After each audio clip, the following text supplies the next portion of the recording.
Let's discuss about the VSEPR theory. I mean valence shell electron pair repulsion. So this is a very important and fundamental concept of this chemistry. So let's discuss about postulates. So what are the main postulates to study about this one? Let's study here. So the shape of the molecule depends on the number of electron pairs around the central metal atom. So around the central atom, so how many electron pairs should be attached? So based on that, we are going to predict the shape of the molecule.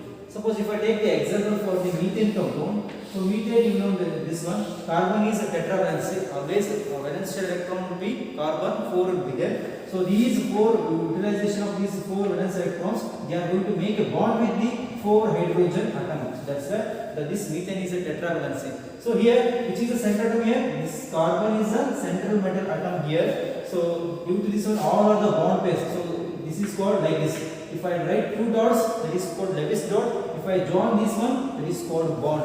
I mean, so here no lone pair will be there. Lone pair means like this should be there. This is called lone pair. If you write like this is called bond pair. So that's why we are going to predict the shape of the molecule. If I take the ammonia molecule, what happens here? So these are called the bond pairs of electrons. This is also bond pair of electrons, and this is called lone pair of electrons. So based on this one, different names, we are going to predict the structure of the molecule when you discuss about the VSEPR theory. Next one, the electron pairs will suffer repulsion forces from each other since electrons are negatively charged. So you know this one. If I take the bond pair of electrons, bond pair means how they are going to be formed by utilization of the valence shell electrons, right? So similarly here, so this is called bond pair of electrons. This is also bond pair of electrons, and this is called lone pair of electrons. Lone pair of electrons is nothing but the electrons only. So bond pair of electrons is nothing but the electrons only. That's why this molecule is containing negatively charged electron means which is always having the negative charge. So what happens here? The repulsion will take place among the bond pairs of the electrons as well as the lone pairs and bond pairs of the electrons. So that is called in the decreasing order of, we are going to write like this. Always lone pair, lone pair. Lone pair means this is the indication of the lone pair. If you write any compound, on that compound if you write the 2 dots, that is called indication of the lone pairs. That is called non-bonded electrons. The lone pair attraction will be greater than, interaction will be greater than the lone pair bond pair, and lone pair bond pair, that is in turn greater than the bond pair. So you are going to use this compound that is called ammonia. Here this is called bond pair. See the priority of this one, bond pair. So that is called decrease. So this comes to the last one, bond pair. What about this one? Lone pair bond pair. So this is called lone pair bond pair. Like this, the repulsive force which are going to be exist in the molecules. So that is called the statement. The electron pairs the electron pairs will suffer the repulsion forces. Why they are going to cause repulsion forces? Because of these repulsion forces, they are going to make a bond like this will be there. So if we take the water molecules, instead of writing linear structure, we should always write the bent because of the repulsion where you are going to acquire the lone pair, because water molecule is containing the 2 lone pairs of the oxygen atom.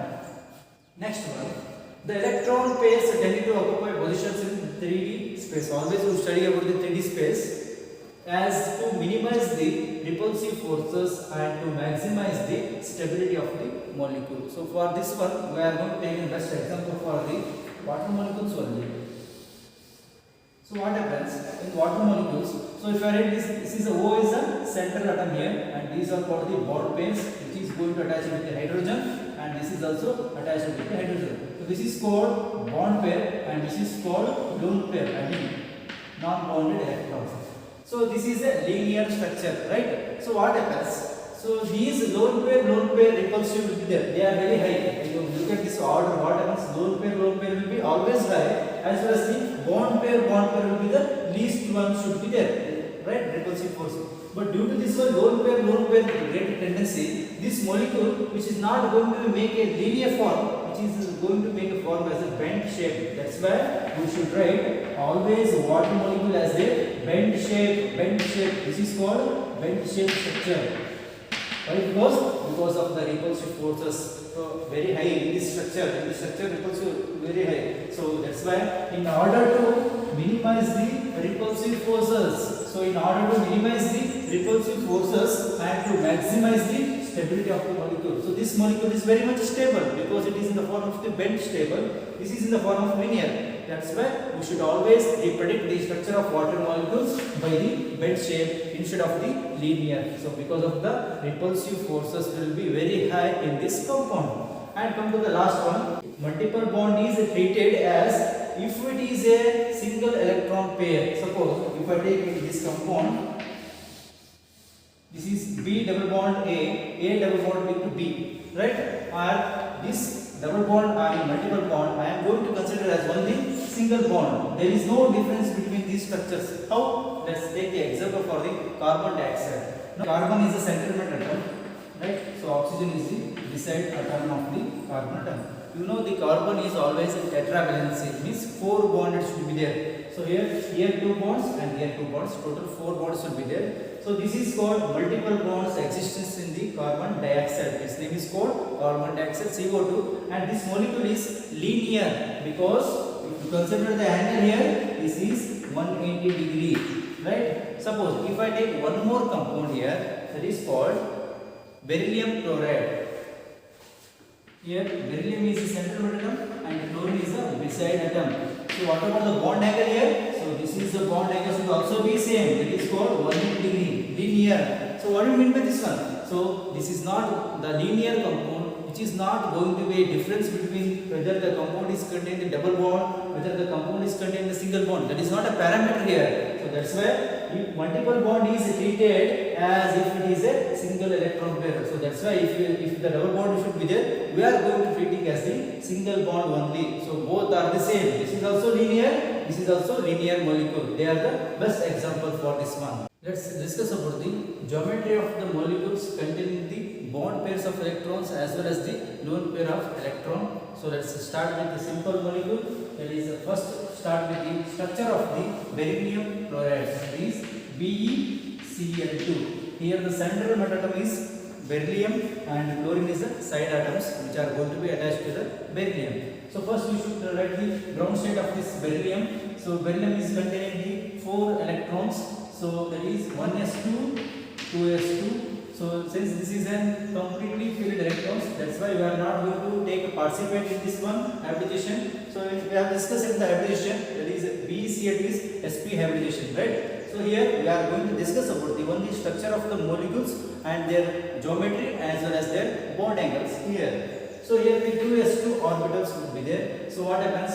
So in order to, this is completely filled. 2s2 means like this should be the electrons, but in order to make a bond with the chlorine, unpaired electrons are going to be required here. So that's why this is going to be get the excitation for its next orbital, that is called 2p orbitals. So one of the electrons gets promoted to this vacant 2p orbitals here, that is the px1. So now which is going to be for the 2s1 as well as the 2p1.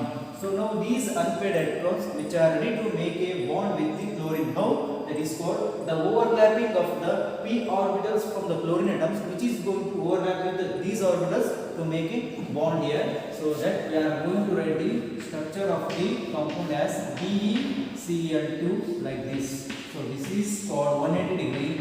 This is called linear structure. And these are called the bond pairs of electrons. And chlorine in this electronic configuration, it is called 3s2 3p5. This is the outermost shell electrons, right?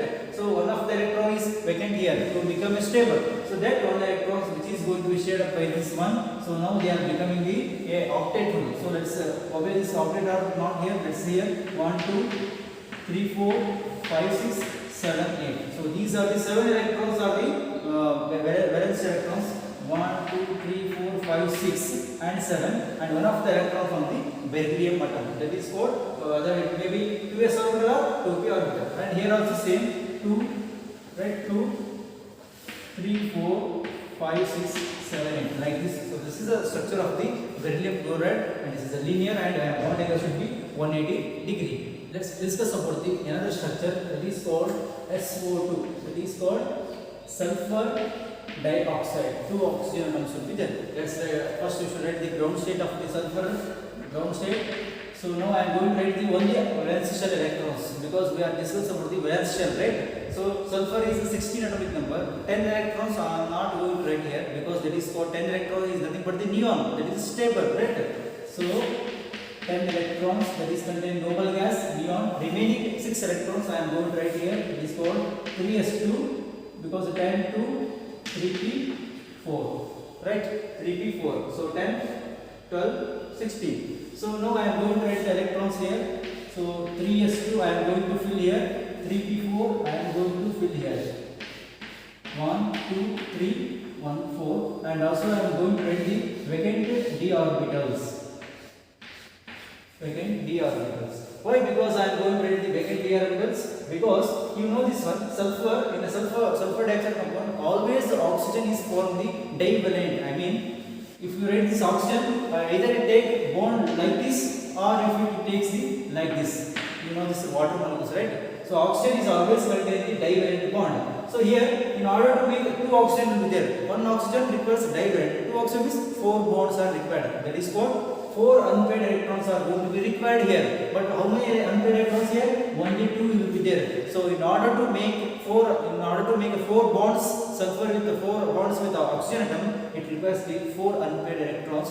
That's why one of the electrons from the p orbital which is going to be promoted here, that is called excited state of this one. Now I am going to write as 3s2 as it is, and now I am going to write as each electron in a single electron in the p orbitals, and vacant orbitals, d orbitals, that contain now 1 electron. So now this is called 4 unpaired electrons are ready to make a bond with the oxygen atom. Oxygen is 1s2, 2s2, 2p4, 8 electrons will be there. 2p4 means in order to fill that complete orbitals, oxygen requires 2 electrons. Who are going to give here? So 2 electrons give for 1 oxygen contain the 2 electrons to become stable, and these 2 electrons to become stable because 2p4. In order to get the stability, in order to get the neon stability, so that requires 2 electrons. Each oxygen requires 2 electrons.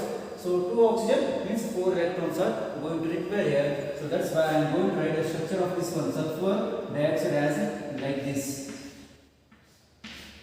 Sulfur dioxide. So here these 4 these unpaired electrons, they are going to utilization for the bond pairs of electrons. What about this one? This is as going to be as the non-bonded. That non-bonded we are going to show it as the lone pair of electrons. So this is look like a trigonal planar. Trigonal planar is like this should be there. sp2 addition, right? So this is containing 120 degree, right? But what happens here? Due to the presence of the, this looks like the same, right? So like this should be there, like this. But this looks like a 120 degree, but actually it is comes to an bond angle of 100.9 degree. Why? Because of the presence of the lone pair of electrons, that is called repulsive force. So you know that's why that bond angle decreases from 120 degree to 190.5 degree because of the presence of the lone pairs of electrons. So keep it in your mind that we are not going to write like this. We are not going to write this structure as like this to become a linear. Why you are not going to say? Because of the, you should see the, that's why BSc their postulates tells that the shape of the molecules always depends upon the valence shell of electrons, right? So how they are going to here, these are called bond pair of electrons. We are not going to write here because the presence of this lone pairs of electrons to minimize the repulsive force and maximum the stability of the molecules. That's why these will be going to like a bent form, like water molecules. That's why this SO2 is a bent structure. Bond angle decreases from 120 degree to 190.5 degree because of the reason lone pairs of the electrons. Let's discuss about the third structure, that is called water molecule. So you are already familiar with this one, water molecules. The structure of the water should be always bent. So let's discuss here. So here the center atom is called oxygen atom. Oxygen, you know the electron configuration, that is 1s2, 2s2, 2p4. Now I am going to write the ground state here. So 1s2 is completely filled, you are not going to worry about here. So 2s2 means 2s2 and 2p4, you are going to write like this 1, 2, 3, 4. So here this is the ground state and here this is the excited state for the oxygen atoms. Why we are not going to excite the electrons here? Because oxygen, in order to make a bond with hydrogen, how many hydrogen will be there? 2. Hence 2 bond is required here. So these unpaired electrons containing in the p orbitals of the oxygen atoms, which are going to utilization for the bond with these hydrogen atoms. Hydrogen is the valency 1s1, right? So in order to get the stability, so it requires only one electron. So this is going to give the one electron here. So now the bond is going to form here.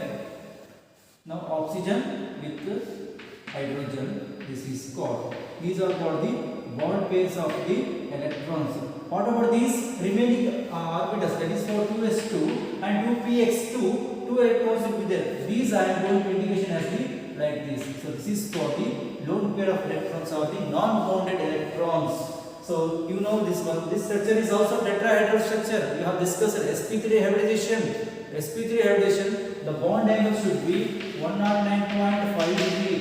But here what happens, due to the presence of the lone pair of electrons on the oxygen atom, it decreases from 109 to 104.5 degree because of the lone pair of electrons. The repulsive force, lone pair, attractive will be greater than the lone pair, bond pair or bond pair. So that's why it decreases to 104.5 degree. And always keep it reminded, we are not going to write it like this, right? Why you are not going to write here? In order to draw the linear, because of the presence of this lone pair of electrons, the water molecules in hydrogen, they are going to make a bent form here because of the presence of the lone pairs of the electrons. That's why they are not going to go to the linear. Instead, they are going to go to the like this bent structure because of the repulsive forces here. So let's discuss about the fourth one structure. It is called SF4, sulfur tetrafluoride. You know the electronic configuration. Once again, we are going to write 3s2, 3p4, right? 3s2, 10 electrons from the neon. That is stable. We are not going to bother here. 3s2, 3p4. We are going to write the ground state here. 3s2, 3p4. So always vacant d orbitals should be there in the ground state. So right. So what happens? So 4 bond sulfur, which is going to make a 4 bond with the fluorine, means we require 4 unpaired electrons. So that's why we are going to promoting this electron to the vacant d orbital. Now it becomes 3 electrons, unpaired electrons in the p orbitals, and 1 electrons which will be present in the vacant d orbital. So now this is called sp3d hybridization. That is called TVP. You know the TVP. TVP is like this. Trigonal bipyramidal. That is containing the sp3d hybridization here. So what happens? Now these 4 unpaired electrons which are going to be utilization for the bond formation of the sulfur tetrafluoride, right? So now I am going to write the center atom here. It is called sulfur. 4 bonds should be there like this. I am going to write here 1, 2. So these are called the equatorial bonds and these are called the axial bonds. First I write the axial bonds, that is containing the SF4. And what happens? One more.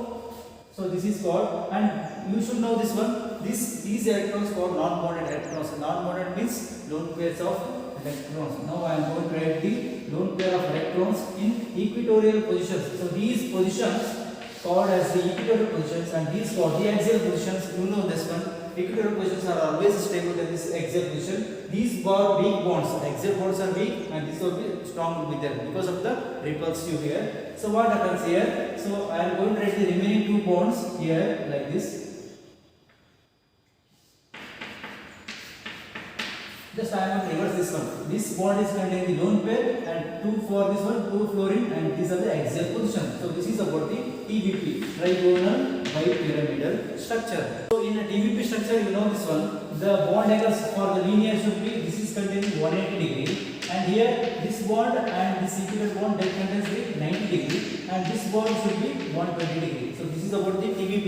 TVP contains the 3 bond angles. Axial bonds are 180 degree, and this axial bond and one equatorial bond that contains the 90 degree, because it should be like this 90 degree, and this is called equatorial bonds 120 degree here. But what happens here, due to the presence of these electrons, so these axial bonds are slightly gets deviated here, and also here deviated here. So that's why this bond angle here 90 degree will be there. So this slightly changes here, that comes to the 89 degree.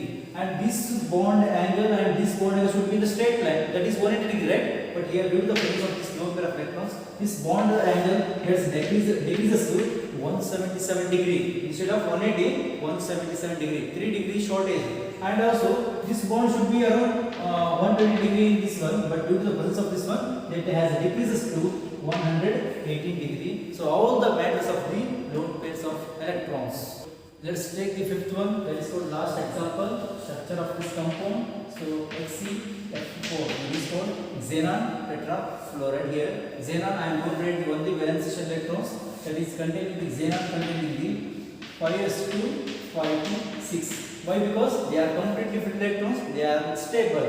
So now I am going to write the ground state of this one, that is 5s2, and now I am going to write the 5p6. So each orbital containing 2 electrons here.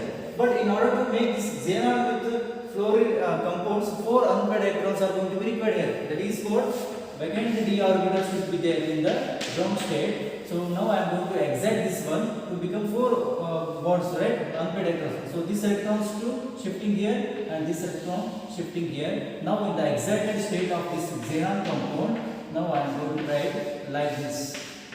So 2 electrons as it is, and this one electron gets promoted to the vacant d orbital here, and one of this electron. Now it becomes sp3d square hybridization. sp3d square means the 6 hybrid orbitals, means mixing of the 6 orbitals going to be involved here. So that is called 1, 2, 3, 4 unpaired electrons for the fluorine atoms to make a bond here, and remaining 2 that is these called non-bonded electrons, they are going to be called as the lone pairs of electrons. Let's write the octahedral structure. Octahedral structure generally we are going to write like this. So this is called A is the central atom. So this is called octahedral structure.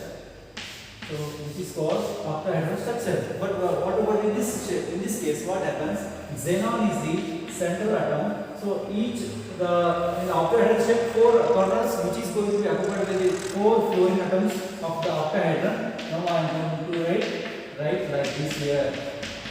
And remaining these electrons, that is called non-bonded electrons, I am going to write like this here. So instead of calling the octahedral compound, so both are same right here. So due to the presence of the lone pairs of electrons, they are located here? They are just opposite to each other. So instead of this one, we are going to call as the square planar. This compound we are going to call as the square planar. Instead of calling this as the octahedral, right? So this is not going to occupy the octahedral. So this looks like a square planar due to the presence of the lone pair of electrons. Why I am going to shifting this structure to this structure? Because only to minimize the repulsion and maximize the stability of the compound. That's why we are going to study the geometry of the molecules contained here. We are going to see all the structures. Bonded also will be there, lone pairs of electrons also will be there. So this is about the VSEPR theory, complete brief of the VSEPR theory. So based on the only repulsive forces, how the shape of the molecules should be predicted. So all the shape of the molecules we are going to be predicted only by the valence shell electrons. And so these are the important structures of these VSEPR compounds.